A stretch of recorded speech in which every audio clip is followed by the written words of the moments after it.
Tonight, a Keir climb down as the Prime Minister signals he's prepared to change tack on cuts to winter fuel allowance. There's no time frame and no certainty on who will be spared from the cuts, but is the U-turn too late to undo the political damage to the government?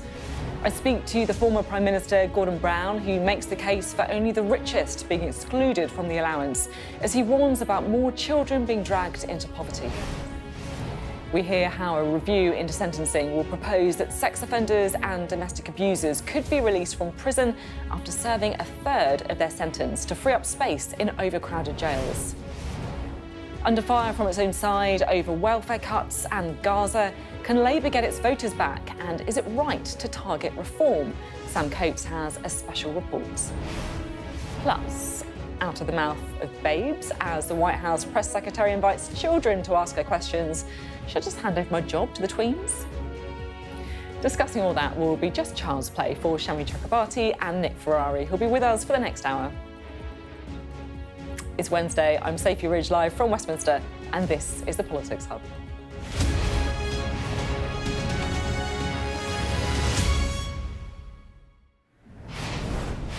Hello, good evening. It's hard to think of a longer, more painful U-turn. The decision to cut winter fuel payment for all but the poorest pensioners was one of this government's very first acts, and it's been causing controversy ever since. And now, 10 months since the first announcement, it's changing. We want to ensure that as we go forward, more pensioners are eligible for winter fuel payment. And look, it's been obvious for a long time that Labour were expending way too much political capital on this. I remember looking at More in Common polling on this programme that showed not only was it wildly unpopular, but everyone knew about it too. I mean, that's what you call the opposite of a sweet spot. And then the day of the local elections, a senior figure in Reform told me that winter fuel was coming up again and again on the doorstep when he was speaking to Labour switchers. And it was then that I thought, you know, this policy is not going to last. They've got to U-turn. But there's a problem, because this is what Rachel Reeves said at the time. Today, I am making the difficult decision that those not in receipt of pension credit or certain other means-tested benefits will no longer receive the winter fuel payment from this year onwards. Let me be clear, this is not a decision I wanted to make, nor is it the one that I expected to make. But these are the necessary and urgent decisions that I must make. The necessary and urgent decisions. And this is what Keir Starmer said after the local elections. Well, the reason that we took the tough but right decisions in the budget is because we inherited a broken economy, £22 billion black hole. Now, maybe other Prime Ministers have walked past that, pretended it wasn't there, continued the sort of pretense. They were your choices, though, to fill that hole, weren't they? I took the choice to make sure our economy was stable. You see, they told us this policy was necessary. They told us that for months and months and months. And they said it proved that they were prepared to take the tough decisions.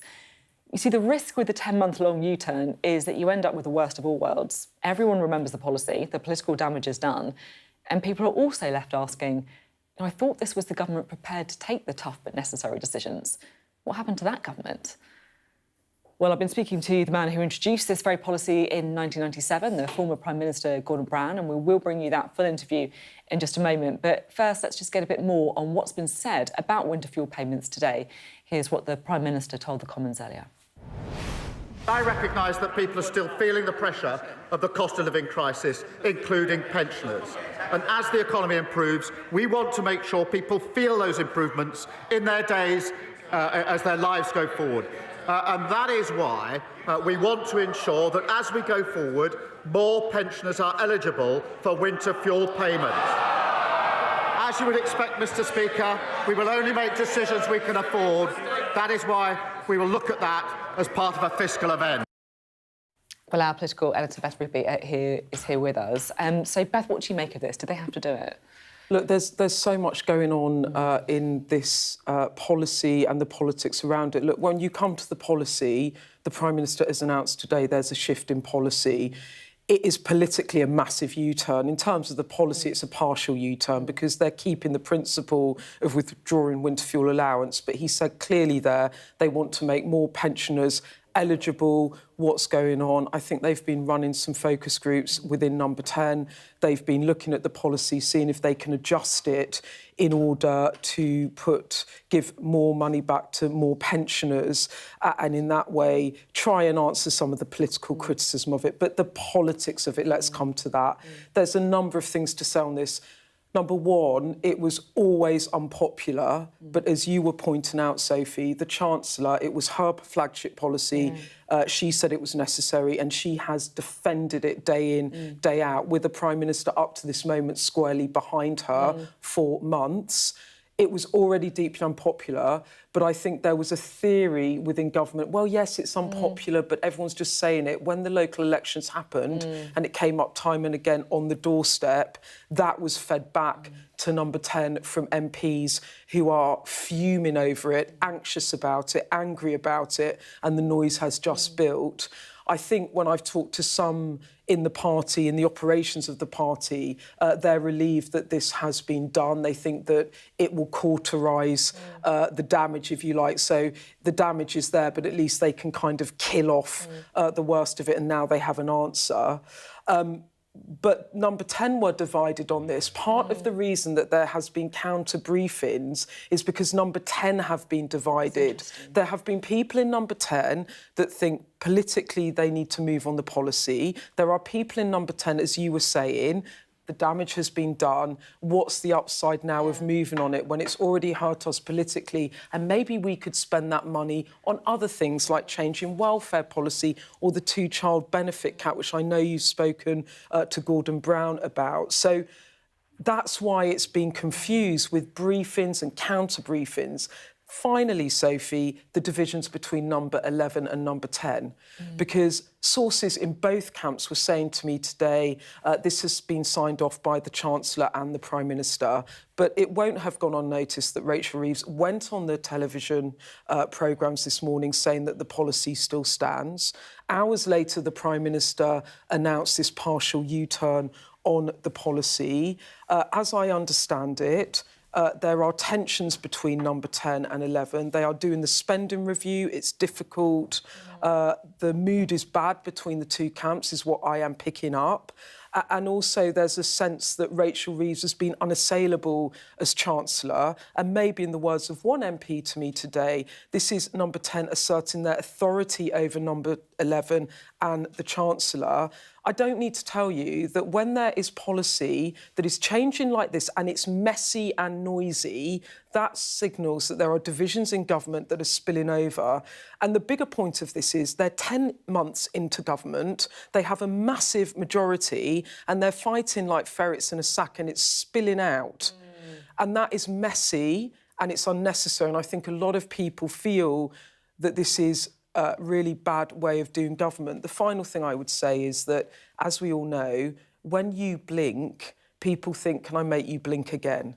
So now you've done one partial U-turn. What's going to happen on welfare policy when it comes to benefit cuts? What's going to happen on the two-child policy? It has signalled to the party and to the public that if you push Keir Starmer hard enough, he will move. And I think it might be that they're storing up more problems for themselves now that they've moved on this policy. Very controversial. That's so interesting. And also, as you say, it almost gives people an encouragement that things could shift, particularly if there is that split or division, as you're saying, between really Number 10 noisy, and Number 11. If you keep writing letters, if you keep complaining, can you bounce the government? Do they want years and years more of being bounced? You've got to think about it, that this policy was very unpopular.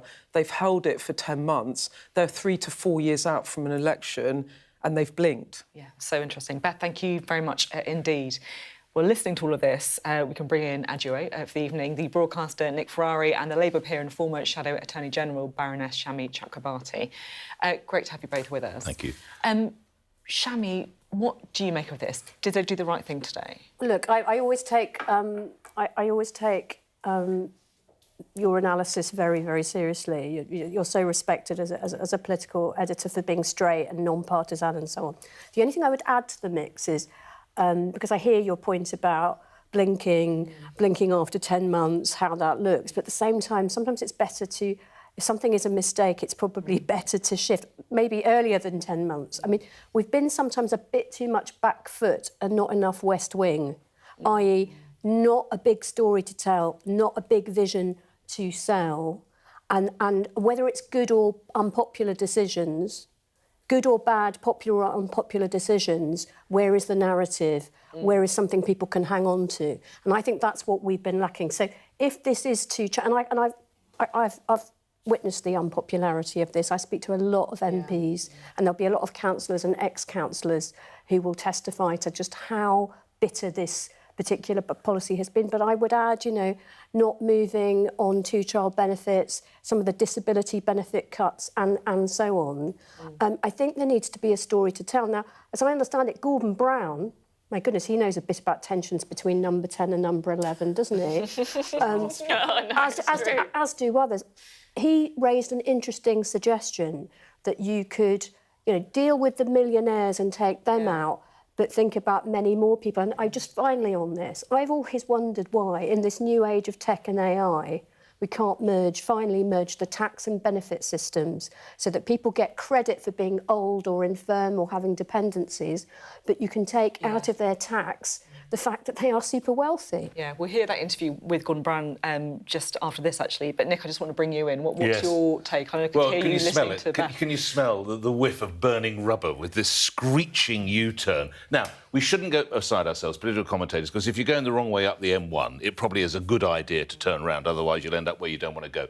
But they have put their name to this. You will have done countless interviews. Beth, you will have done countless... We are staying with this. We're having to take unpopular decisions. Whatever happened to everything being fully costed?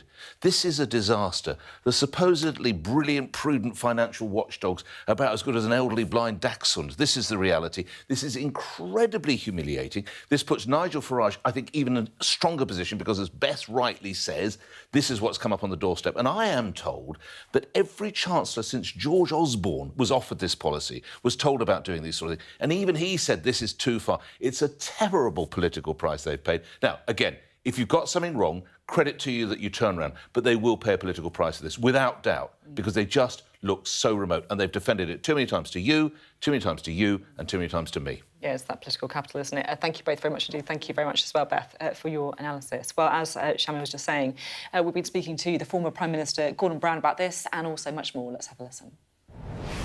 Thank you so much for being with us and for speaking to us today. So just let's start off by explaining where we are. We're in a multi-bank. We've got 6 multi-banks across the United Kingdom. Now, you know what a food bank is, but this is a food bank, clothes bank, bedding bank, toiletries bank, hygiene bank, furnishings bank, baby bank rolled into one, because we want to take a holistic view of our families' needs, and we want to help them get out of poverty, a springboard out of poverty, rather than just a safety net when they're in poverty. So we will have families coming to us that we can help. We get companies to give us their surplus goods. They have goods that people need, and we as charities know the people who need them. So you're actually linking the two together, the companies that got the goods and the children and families who need them. And it's anti-pollution, because you're preventing goods being destroyed and landfilled and incinerated. You're getting goods that would otherwise be wasted, repurposed for families in need. You see, that was what kind of struck me just looking around here a little bit. You assume that these are goods that will be sold, but this is stuff that would just be thrown away. There's a number of reasons why goods end up here. Sometimes the companies that are being served by one of the retailers goes bust. I mean, Amazon's one of them, and they're one of our biggest helpers. Sometimes these are surplus goods that are not going to be in fashion next season. And sometimes companies are just unloading their warehouses and trying to get goods used. But what we want to avoid is them sort of incinerating or wasting the goods when they could actually be used.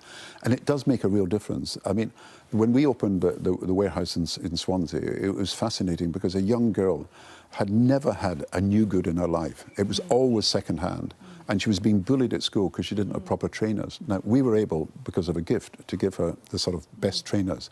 And you could just see the difference in that girl, the confidence that came from having something she wanted. When we opened our warehouse in Wigan, A father came in on the day and he actually said, I can't afford to keep my son anymore. And this 16-year-old teenager was in floods of tears. And we had to be able to help him, but we were able to get the goods to the family. And, you know, it would have cost $250,000 a year for that kid to be in residential care.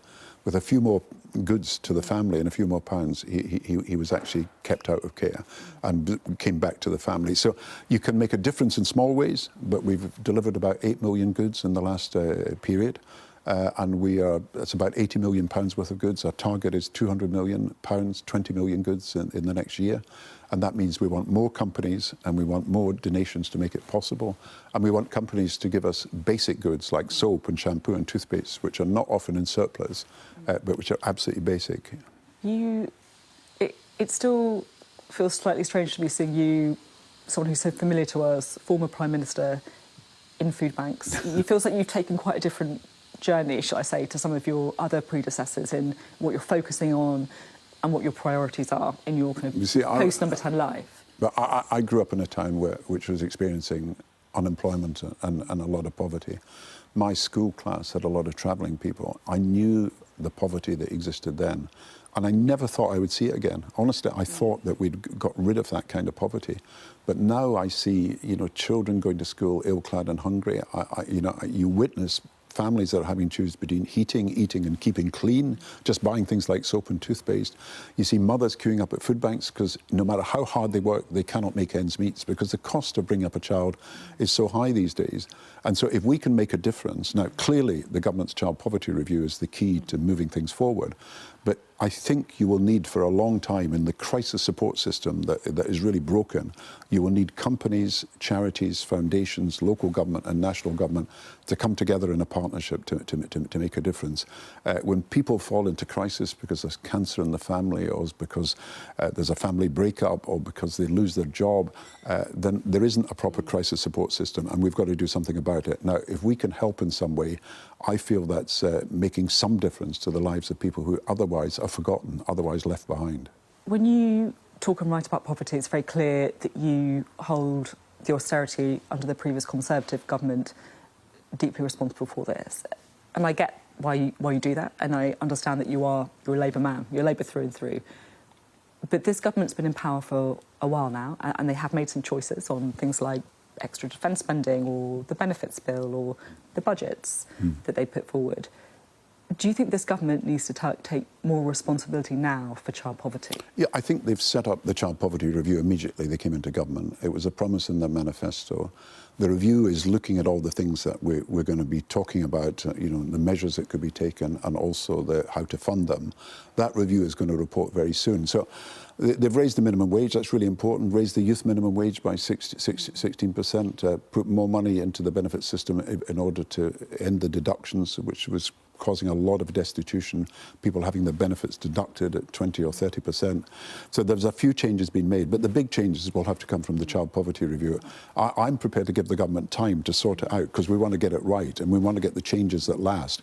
But the problem with the Conservative measures is this, and I don't want to go on about them because people think it's all in the past, but these were post-dated measures. So every year, as a result of George Osborne's policy in 2016, another 50,000 children are moving into poverty every year until 2035. Talking about children moving into poverty, because the government has introduced changes to benefits. You talk about putting more money into the system, but they've also made a decision on cutting disability benefits that many Labour MPs are deeply worried about, and their own impact assessment says that will be 50,000 extra children. Yeah, I think Liz Kendall's made a speech on this this today, and I think she's saying she's learning from the representations that people are making.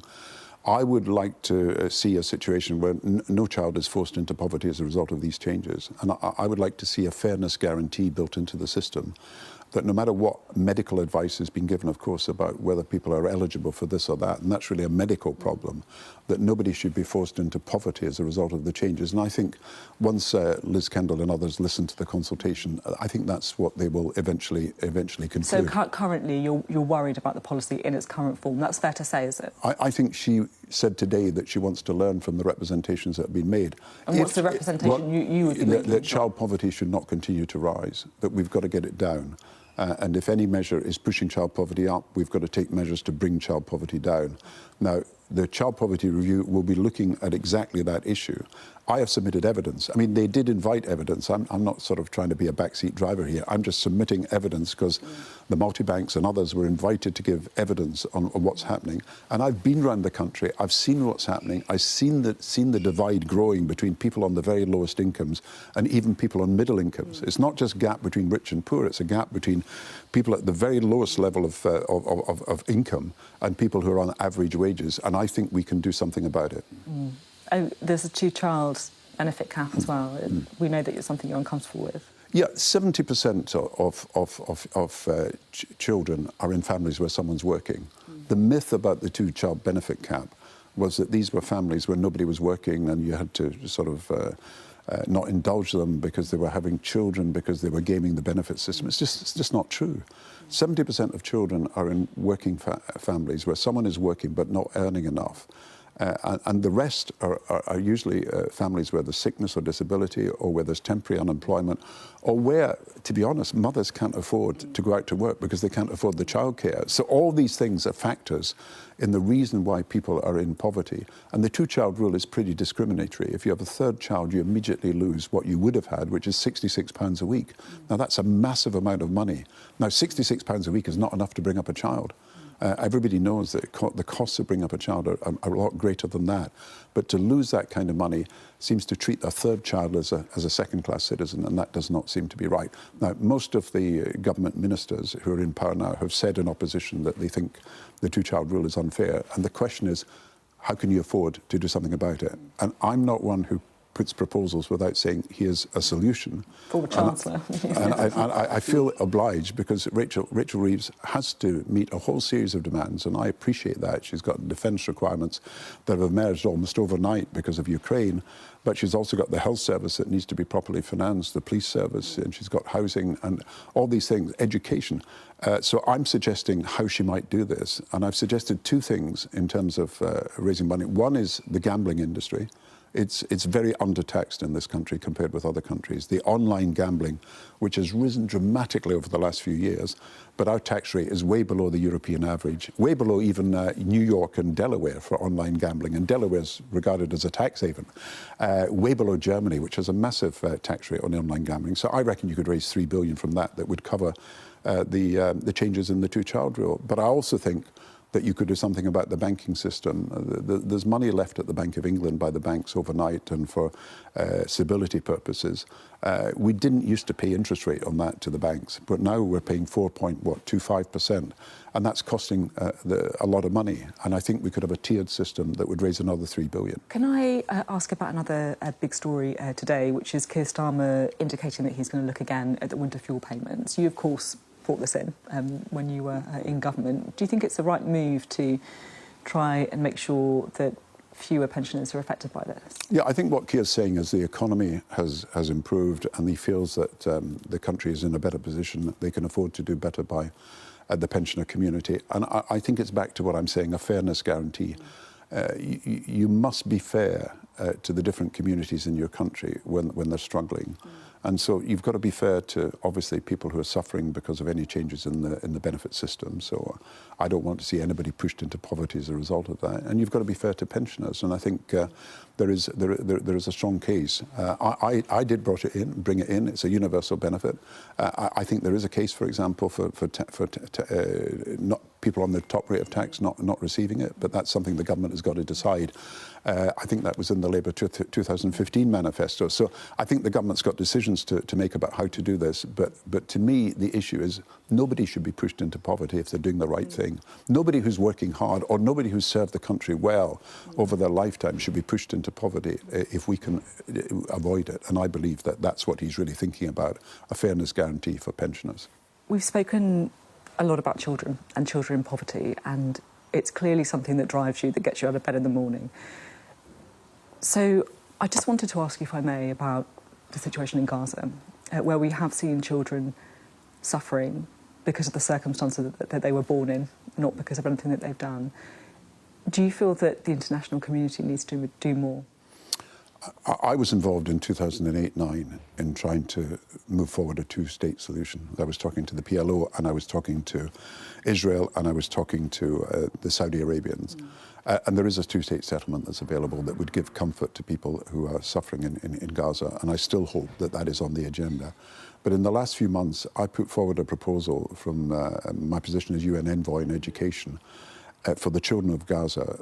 Immediately we're in a position to do so, to restore both education and the provision of pre-5 care, particularly mental stress we've got to deal with, and just help for kids under 5 as well. There is no provision at the moment, and I think we've got to think that the tragedies of Gaza, we've got to do something when it's humanly possible to do so, not just to get humanitarian aid, that should happen immediately, but to make possible a kind of life worth living for children in Gaza. Now, there are proposals on the table. I've been writing them with other people, and they could be done. Now, it's a question of the willpower of the international community and, of course, of people in the region to do something about it. And just finally, we have seen with Donald Trump, America stepping back from the international aid stage, right? Do you feel that the UK and others need to step into that field, particularly when it comes to... Yeah, I think we can do a lot more, and I think we need to use our imagination. Aid money is falling right across Europe and the West. It's not just America, it's every country almost in Europe. Japan and Korea are probably keeping up their aid. So we've got a longer-term problem. And there is an issue about the Global South. They don't want aid conditional on what we tell them to do. They want to manage their own affairs. So we've got to review the whole system. I believe that with guarantees that we can give as advanced economies to some of the countries in Africa and Asia, we can actually do a lot more with the money we have. And so I've been proposing forms of innovative financing. I was involved in that when I was in government. We've got a new education facility set up using that innovative finance. We can actually make the money go a lot further. Now, I regret when we lose money because kids are put at risk. And it's not just children, of course, adults, mothers, HIV/AIDS treatment, everything else is put at risk. We've got to find a better way of doing this for the future. And I think it means that countries have got to come together. Instead of everybody moving in different directions and moving apart from each other, we do need a coming together of like-minded countries to say, look, we're not going to allow the whole aid structure and a world without aid. What we're going to do is try and reform the system in such a way we can do better by people who are in need, not just the Gaza children, but children across the world. Mothers, because once again, the rate of maternity deaths is going to start to rise again. And of course, children denied the chance to realise the potential in getting work when they're adults. Thank you very much. My interview there with Gordon Brown, and as you can imagine, there's been a lot of reaction to the Prime Minister speaking about winter fuel today, including this from Jeremy Corbyn.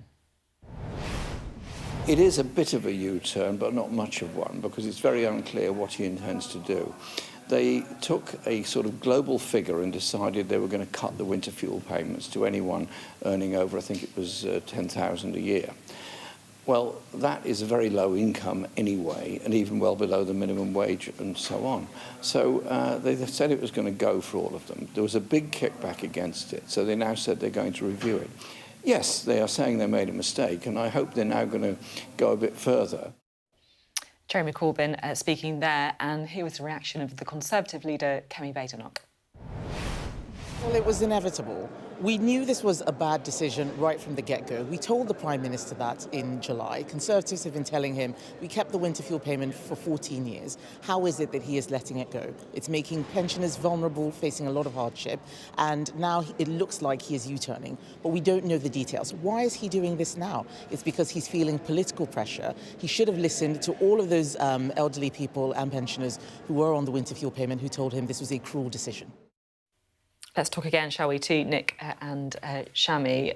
It's tough, isn't it? Because it did feel like this was a government that came in with all these decisions. They've had to partially U-turn, at least, on winter fuel. We heard that from Gordon Brown about the pressure building on some of the benefits changes as well. Well, it is tough, but remember they told us everything was fully funded. I remind you of that. And if you look at...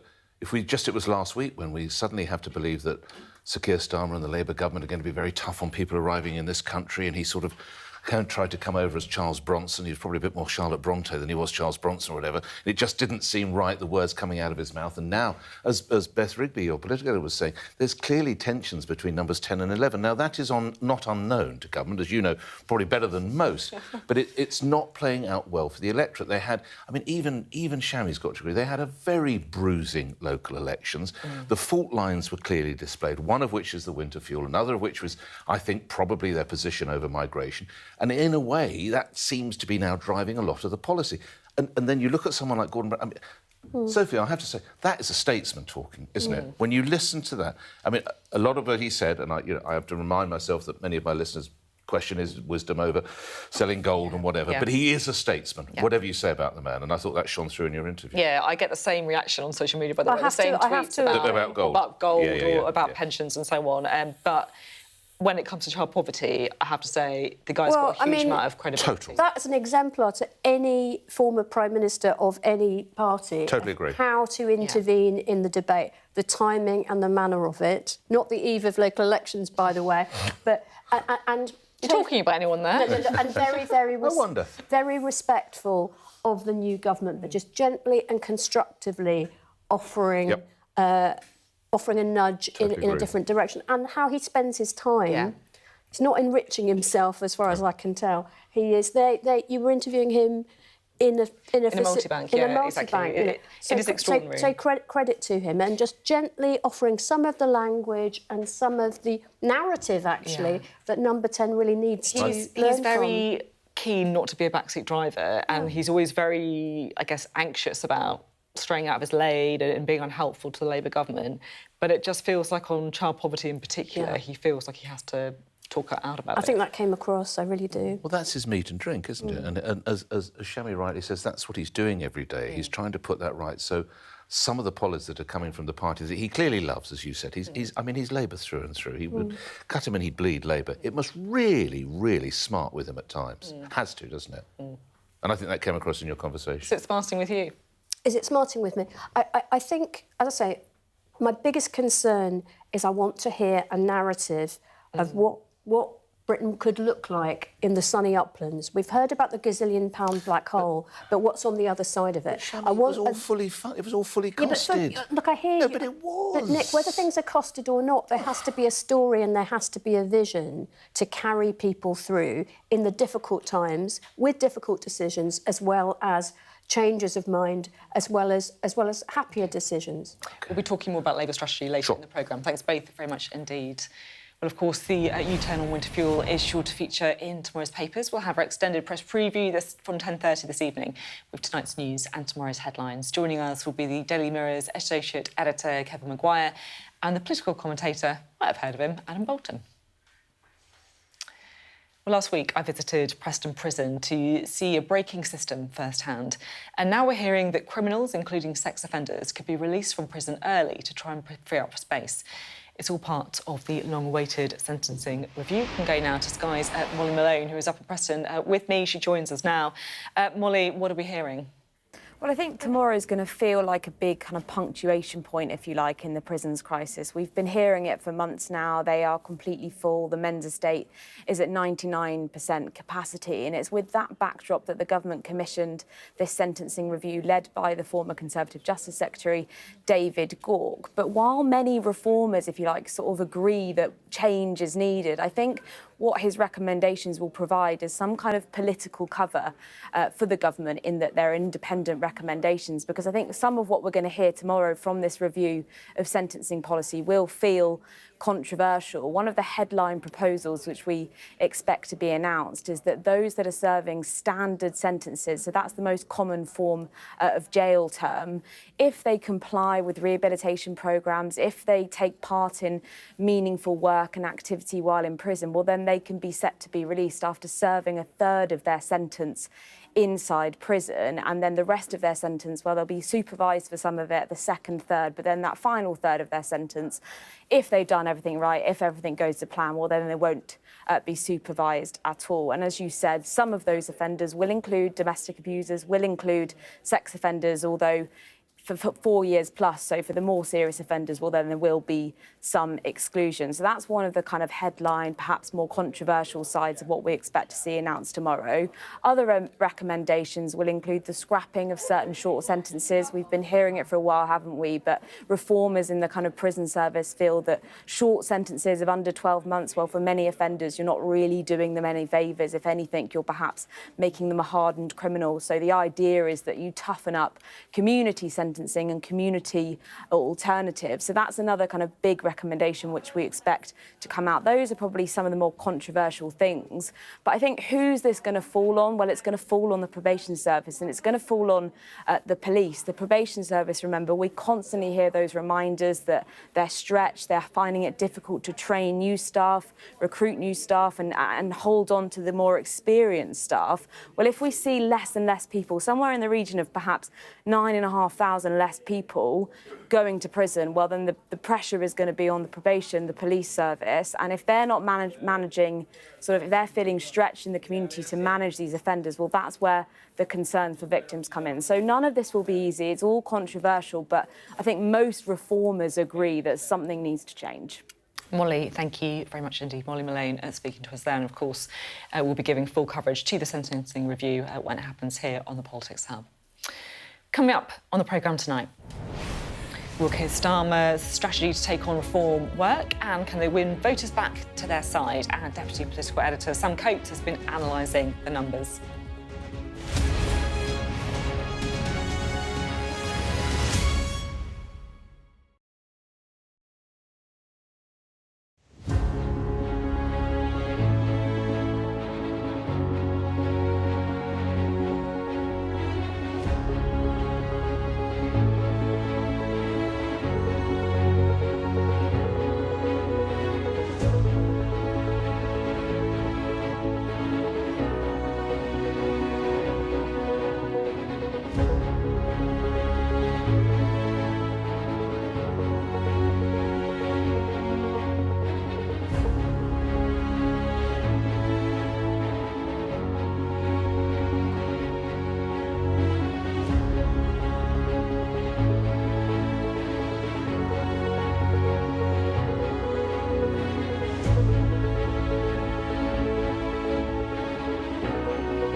Hello, welcome back. Now, we've been talking this evening about some of the problems that this Labour government faces, and just today, of course, we've had that U-turn over one of the most unpopular policies, winter fuel payments. But is Keir Starmer's current strategy the right one, or is it doomed to fail? Our Deputy Political Editor, Sam Coates, has this analysis.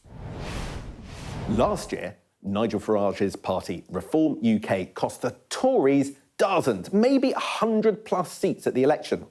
Now it looks like Nigel Farage's party is hitting Labour too. But has Keir Starmer adopted the right strategy to deal with it? Right, this is the big picture. Last year's general election led to a Labour landslide. And now this is the situation from May the 1st this year, the council elections which put Reform in first place. Success at the expense of Labour too.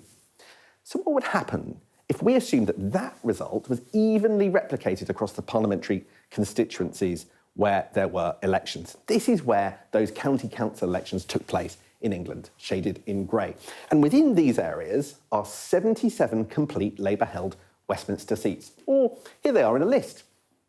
It includes places like Wickham, where Treasury Minister Emma Reynolds holds, or Lincoln, where there is the Foreign Office Minister Hamish Faulkner.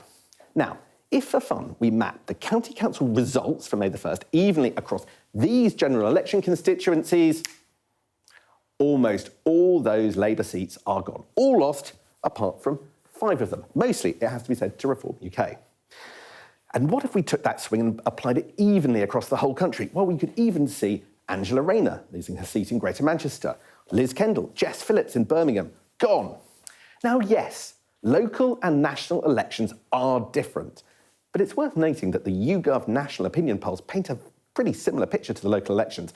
Meanwhile, in 89 out of the 98 constituencies where Reform UK came second, Labour were in first, so Labour MPs are feeling the heat from Farage.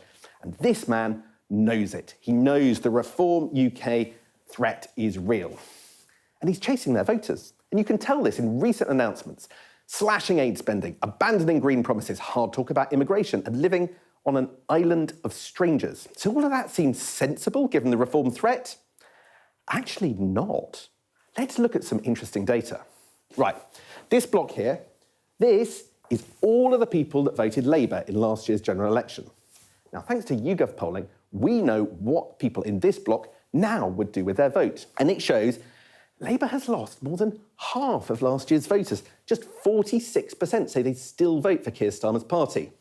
But despite the PM's strategy, they're not actually going to Reform UK in large numbers. Look at this. Just 6% of Labour voters at last year's general election, 6 out of every 100, say they would vote Reform now. That's all. So where have the voters gone? Well, they've lost much more of the vote to Liberal and left-wing parties. 12% to the Liberal Democrats, 9% to the Greens. Just pause there. That means the number of Labour voters who've switched to the Lib Dems and Greens, arguably on the left of the political spectrum, is 3 times the number going to Reform on the right. Just 2% go to the Tories, but much more seriously, 22% aren't going to vote or don't know or won't say what they'll do with the vote. Disgruntled ex-Labour voters who aren't happy with what the government is doing. The bottom line is that people who vote Reform really typically have never backed Labour in large numbers. Now, this chart here, it shows how Reform voters last year voted in every election since 2005. And you can see Reform voters are former UKIP voters, or they're Boris Johnson's Tories. It's never been ex-Labour voters in anything like large numbers. You can see the red line down here. Or let's put it another way. While 11% of voters may one day be open to voting Reform, 70% are at risk of going to Lib Dems or the Greens. 7 times the threat from Reform. And typically, these voters don't like the hardline Reform-leaning policies and talk of Keir Starmer recently. So here it is again. This box shows Labour's voters from last year's general election, and the colour is where they go now. There is a far bigger threat from the left and amongst those who might stay at home than there is from the right and from Reform. So our data suggests that Keir Starmer really is trying to be like Nigel Farage light, but it might not be the answer. Is Labour's strategy really working? Well, we'll discuss that more in just a moment. Just a bit of breaking news to bring you now, because I can tell you that UK police have charged Liam Hanna, who is a member of the band Kneecap, with a terrorism offence for displaying a flag in support of Hezbollah. That is the allegation. That is the allegation that the police have charged Liam Hanna with, a member of the rap band Kneecap. Right, we'll bring you more on that story, of course, if we get it, but we can chat again to Nick and Shami about the report that Sam was just doing on reform and whether or not Labour have got the strategy right and how to deal with them. What do you think? Well, so, I mean, that was very sophisticated and based on polling and so on, but my principal position is you cannot out-reform reform. It's a populist far-right... I don't think the Tories can out-reform, let alone the Labour Party. They're a populist far-right party and their message is division. They're happy to sacrifice the rule of law and even race equality, and they're quite irresponsible, and in a way that neither of the main parties should aspire to be. The Tories, let alone Labour. I also think that, you know, Labour needs to be more Labour and less reform. I think Gordon Brown was talking about economic fairness. He was talking about poverty. He was talking about taxing wealthy digital companies in a way that we don't currently do. Those sorts of messages are capable, I think, of reaching even potential reform voters. But unless you are prepared to pull out of the Refugee Convention and the ECHR, bring back the death penalty and put the gunboats in the English Channel, if you're prepared to do that as a Labour government, then try and compete with Nigel Farage. If you're not, let's get back to your vision and the story that you have to tell. Shami, I do like you, and I know that your latest book is out in paperback, so I hope everyone goes out and buys it. That's all right, it's my pleasure to do it. But you are talking utter drivel. Excellent. Step out of the London Chakrabarti and just stop and think for a moment. Whether you call it UKIP, whether you call it Brexit, whether you call it reform, there is a vast body of people out there who are concerned they've been left behind and they see certain issues which reform has correctly identified. And to say reform would sacrifice the rule of law, I mean, you are, I think you're certainly a lawyer, you might even be a Casey, I don't know what you are. I think they would. How show me the policy. I'll show you the policy. Look at the way they behaved last summer when they were practically inciting people to attack these asylum heads. Anyway, let's take it away from reform. Let's go back to what Labour should do, what the government should do, rather than what reform should do, because I'm more interested in that. But actually, you do show your Labour's confusion. I'm sorry to talk over you, but you do show Labour's confusion. Well, I show my view. Because they don't know which way is up. Anyway, I'm sorry. Well, what Sam Coates suggested is that the current strategy risks upsetting a lot more people than it will possibly win in terms of votes. Now, that's a pragmatic, demographic, voting position, but my principal position is also that Labour needs to speak to all the country, not to one sector of the electorate, and it needs to have a positive vision and a message to sell. Baroness, if I may call you... Shami. Baroness, if I may call you that. I refer you to your earlier words. Labour needs a vision. You called about the Sunny Up plans. They ain't got none, which is why Nigel Farage is doing so well. I refer you to your earlier comments put before the court, Baroness. But I agree with you about that. I just don't think that some of these divisive messages are going to work wherever they come from. Really interesting chat. Thank you. Thanks both very much indeed. Right. I really enjoyed your trying to sort of sweet talk Shami by talking about the book. And well, I thought I'd go in that. Calling me Baroness. Yeah, I know. I think she's going to see through this, you know. Honey gets more than vinegar ever can. We all know that. That's fair. Thanks very much. Well, speaking of problems for the government, new figures today show the rate of inflation soared by more than a third to 3.5% last month. The Chancellor said she was disappointed by the higher than forecast increase, as our business and economics correspondent Paul Calso reports.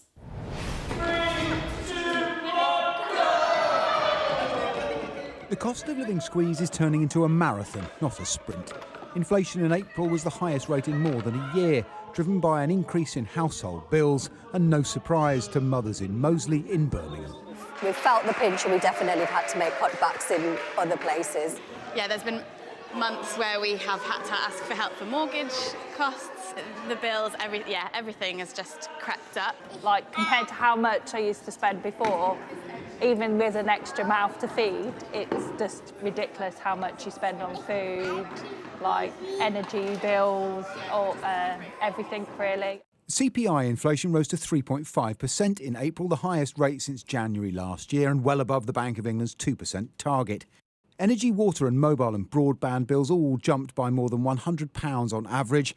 Add a similar council tax rise and Sky News analysis shows households facing an average annual increase of £448. Unavoidable for bill payers and awkward for the Chancellor. The numbers today are clearly disappointing. We want to see inflation coming down after the cost of living challenges that people have been through this last few years. Clearly, we're in a different place to where we were under the previous government, where inflation got into double digits. But we recognise the cost of living is still a challenge. The Chancellor's decisions have changed the big picture too. Increases to employers' national insurance and the minimum wage mean every employee at Hogarth's Hotel in Solihull costs at least 28p a minute, which all adds up to tough choices. Overall, it costs us about £2,500 per person extra this month than it did last month. So if your costs have gone up, your fixed costs have gone up, what are your options in terms of passing on those costs? Well, we have to stop spending money in other areas, so inevitably we will reduce the number of people that we employ because we have no choice. We just can't afford to keep the business going at the moment. This surge was expected and may be the peak, and for now, pay is keeping pace with prices. Officially, wages are rising faster than inflation. The Bank of England expect this spike to ease as the year goes on, but with Donald Trump having turned global trade upside down, even they can't be certain. A cost of living crisis that began before these little athletes were born may have a way to run yet. Paul Kelso, Sky News. Still to come on the Politics Hub. After the White House invited in the toughest critics, the kids of America, to ask the real hard-hitting questions about the president, we're going to discuss the joys and the perils of bringing your children to work. Coming up on the UK Tonight from 8, the teacher who was stabbed multiple times as she bravely tried to fend off the Southport attacker tells Sky News why she wants to see an end to traditional kitchen knives. Plus, why a Supreme Court decision to allow wild camping could reignite the debate over public access to land right across England. And mollusk mayhem, how an octopus invasion in waters off the coast of southwest England is causing a headache for fishermen. All that and much more to come on the UK Tonight at 8. 20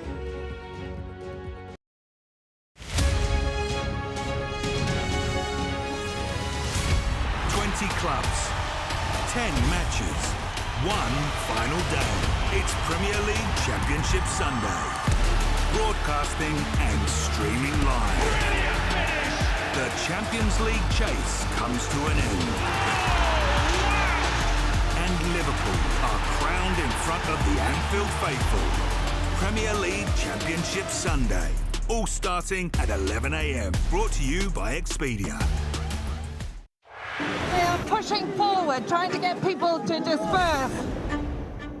What Prince Harry wanted to do was to eject me. Is that your opinion? It is. It is. They were serious, coordinated attacks. It's an entire generation that will have to contend with the horrifying impacts of this conflict. The number of patients is increasing. It's been quite some day. Hey, what country are you From the UK. Why don't you go back to your country? You've gone viral. I've ever had such a reaction. It's just incredible. Since the Oval Office meeting, have they reached out to you? If Ukraine asks for help and its allies decide to help, then that's the end of it. Criticism of you, the president, is banned. How is this a fair election? Historic day here today.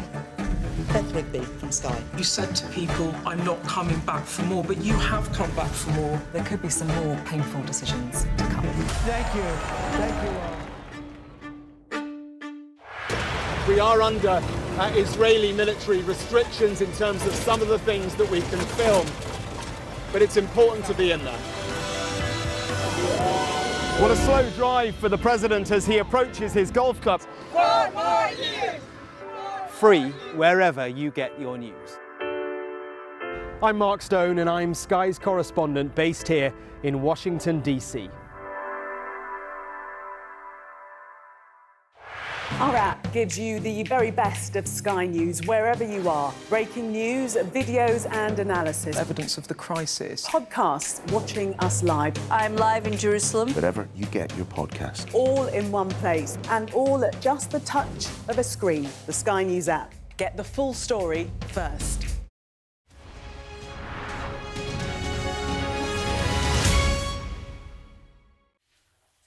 Welcome back to the Politics Hub. Now, people always say you should never work with children or animals. So you can imagine, things didn't go quite to plan when the White House's press secretary invited journalists' children to ask them questions about the president.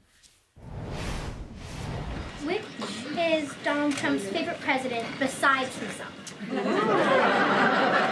It's a good question, because it would be probably himself. What's the state of the border? What's the state of the border?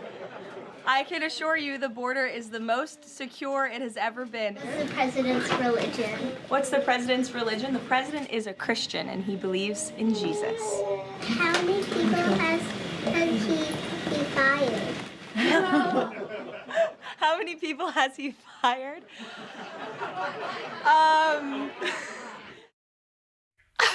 Oh my goodness me. Wow.